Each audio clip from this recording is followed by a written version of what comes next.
नमस्कार दोस्तों, मैं अमन स्वागत करता हूं आपके अपने YouTube चैनल एजुकेशन अप पे। आज है 14 फरवरी और चलिए जानते हैं 14 फरवरी से संबंधित कुछ इंपॉर्टेंट अपडेट।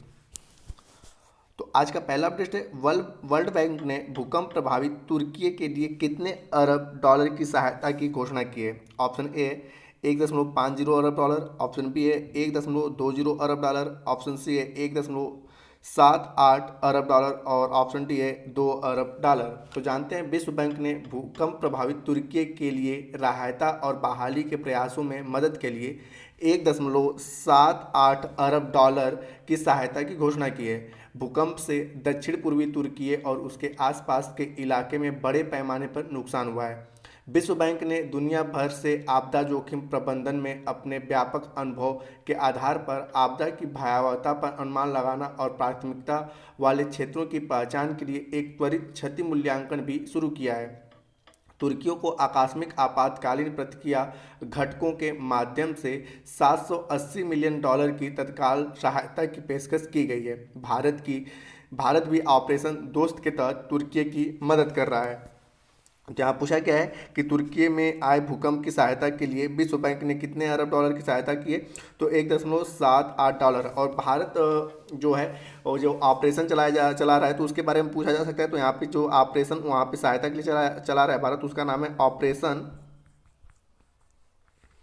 ऑपरेशन दोस्त। तो इसको भी आप याद रखिएगा। अगला प्रश्न है, भारत के किस एथलेटिक ने एशियन इंडोर एथलेटिक चैंपियनशिप में 7 फुट इवेंट में गोल्ड जीता है। Option A Tajinder Pal Singh Toor, option B है विकास गौड़ा, ऑप्शन सी है प्रद्युम्न सिंह बराड, ऑप्शन डी है मनप्रीत कौर। तो जानते हैं एशियन इंडोर एथलेटिक चैंपियनशिप में भारत के तजिंदर सिंह तूर ने 60 फुट इवेंट में 19.49 मीटर थ्रो के साथ गोल्ड मेडल जीता है, जबकि करणवीर सिंह जो 19 मीटर का आंकड़ा पार करने वाले एकमात्र अन्य एथलीट थे, उन्होंने रजत पदक जीता है। तजिंदर सिंह तूर ने 2018 एशियाई खेल और 2019 में आउटडोर एशियाई चैंपियनशिप में भी गोल्ड मेडल जीता था। ट्रिपल जंप में भारत की मौजूद राष्ट्रीय चैंपियन प्रवीण चित्रवेल ने 16.98 मीटर की जंप लगाकर रजत पदक जीता है। तो यहाँ पूछा गया है कि भारतीय किस एथलेटिक ने एशियन इंडोर एथलेटिक चैंपियनशिप के 60 फुट इवेंट में गोल्ड जीता है। तो आपका सही ऑप्शन होता है ए तजिंदर सिंह तूर, और उन्होंने कितने दूर फेंका था, तो 19.49 मीटर। अगला प्रश्न, केंद्र शासित प्रदेश लद्दाख के नए उपराज्यपाल के रूप में किसे नियुक्त किया गया है। Option A Gulab Chand Kataria, option B है फागू चौहान, ऑप्शन सी है रमेश बैस और ऑप्शन डी है डॉक्टर बी मिश्रा। तो जानते हैं राष्ट्रपति द्रौपदी मुर्मू ने महाराष्ट्र समेत 12 राज्यों में बड़ा फेरबदल करते हुए नए राज्यपालों की नियुक्ति की है। साथ ही केंद्र शासित प्रदेश लद्दाख के नए उपराज्यपाल के रूप में ब्रिगेडियर जो कि रिटायर हैं डॉक्टर बी मिश्रा की नियुक्ति किया गया है। अयोध्या केस की सुनवाई करने वाले और फैसला सुनाने वाली बेंच के सदस्य रहे जस्टिस एस अब्दुल नजीर को आंध्र प्रदेश का नया गवर्नर नियुक्त किया गया है। बिहार के नए राज्यपाल के रूप में राजेंद्र विश्वनाथ अर्लेकर को नियुक्त किया गया है और रमेश बैस को महाराष्ट्र का नया राज्यपाल बनाया गया है। तो यहाँ पूछा गया है कि लद्दाख के नए उपराज्यपाल के रूप में कौन आए हैं, तो आपका सही ऑप्शन होता है डी डॉक्टर बी मिश्रा। ये रिटायर ब्रिगेडियर हैं। अगला प्रश्न है, राष्ट्रीय रैंकिंग तीरंदाजी टूर्नामेंट में पुरुष रिकर्व का खिताब किसने जीता है। तो option A Atanu Das, option B है तरुणदीप राय, ऑप्शन सी है प्रवीण जागव और ऑप्शन डी है पार्थ सालुंखे। तो जानते हैं यहाँ पर कि अनुभवी तरुणदीप राय ने राष्ट्रीय रैंकिंग तीरंदाजी टूर्नामेंट के अंतिम चरण में पुरुष रिकर्व का खिताब जीत लिया है। एशियाई खेल 2010 के रजत पदक विजेता तरुणदीप ने फाइनल में पूर्व राष्ट्रीय चैंपियन पार्थे सुलाके को 6-2 से हराया। वहीं सुखचैन सिंह ने 60 आउट में भारत के नंबर 1 एक खिलाड़ी अतानु दास को हराकर तीसरा स्थान हासिल किया। सीनियर महिला रिकर्व खिताब अंकिता भक्कत ने जीता मधु वेदान को 6-4 से हराकर, जबकि भजन कौर ने पोडियम पर तीसरा स्थान हासिल किया। तो यहाँ पूछा गया है कि राष्ट्रीय रैंकिंग तीरंदाजी टूर्नामेंट में पुरुष रिकर्व का खिताब किसने जीता, तो आपका सही ऑप्शन होता है ए तरुणदीप राय। अगला प्रश्न है, इंग्लैंड के किस खिलाड़ी ने हाल ही में क्रिकेट के सभी प्रारूपों से संन्यास की घोषणा की है? Option A Ben Stoke, option B है जोस बटलर, ऑप्शन सी है इयोन मॉर्गन और ऑप्शन डी है जो रूट। तो जानते हैं इंग्लैंड के पूर्व कप्तान इयोन मॉर्गन ने सोमवार को क्रिकेट के सभी प्रारूपों से संन्यास की घोषणा कर दी है। उन्होंने एक ट्वीट के माध्यम से कहा कि बहुत विचार विमर्श के बाद मेरा मानना है कि अब उस खेल से दूर होने का सही समय है जिससे मुझे इतने वर्षों से बहुत कुछ दिया है। मैं निसंदेह पेशेवर क्रिकेटर खेलने के रोमांच और चुनौतियों को याद करूंगा। मॉर्गन ने 2019 में इंग्लैंड को 50 ओवर के विश्व कप में शानदार जीत दिलाई थी। उन्होंने रिकॉर्ड 126 एक दिवसीय और 72 टी20 में इंग्लैंड की कप्तानी, दोनों प्रारूपों में कप्तान के रूप में उन्होंने 118 मैचों में इंग्लैंड को जीत दिलाई है। यह भी उनका एक रिकॉर्ड है।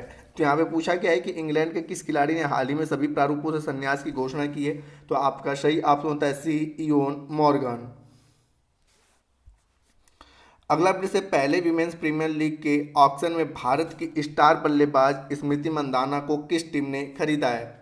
ऑप्शन ए है दिल्ली कैपिटल, ऑप्शन बी है यूपी वॉरियर्स, ऑप्शन सी है मुंबई इंडियंस और ऑप्शन डी है रॉयल चैलेंजर बेंगलोर। तो जानते हैं पहला WPL यानी कि विमेंस प्रीमियम लीग के नीलामी 2023 में मुंबई के जियो कन्वेंशन सेंटर में चल रहा है, जिसमें भारत की स्टार बल्लेबाज स्मृति मंधाना को 3.40 करोड़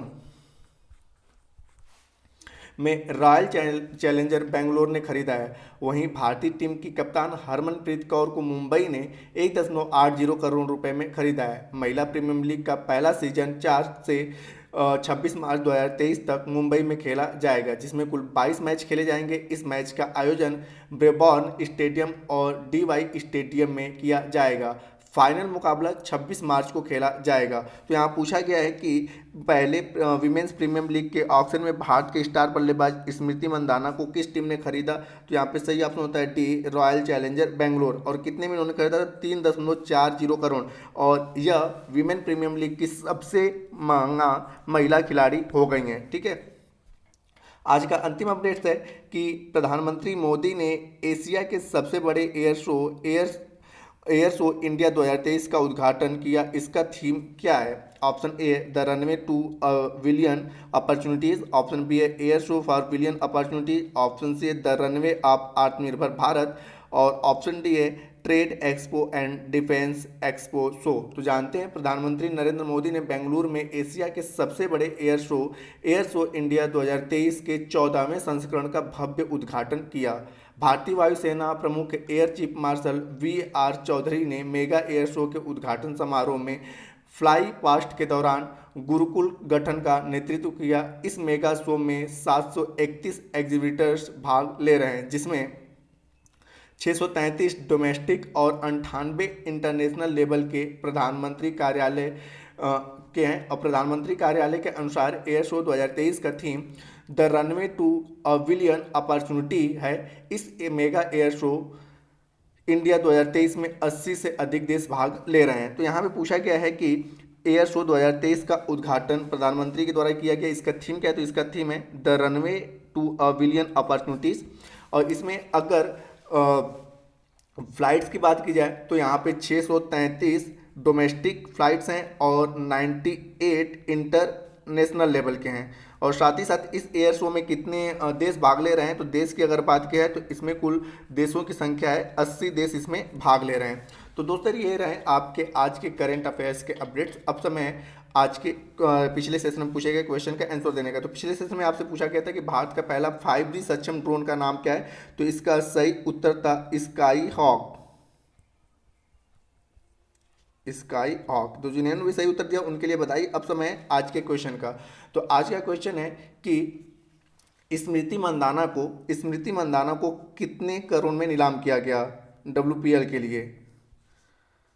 स्मृति मंदाना को WPL में कितने रुपयों में नीलाम किया गया?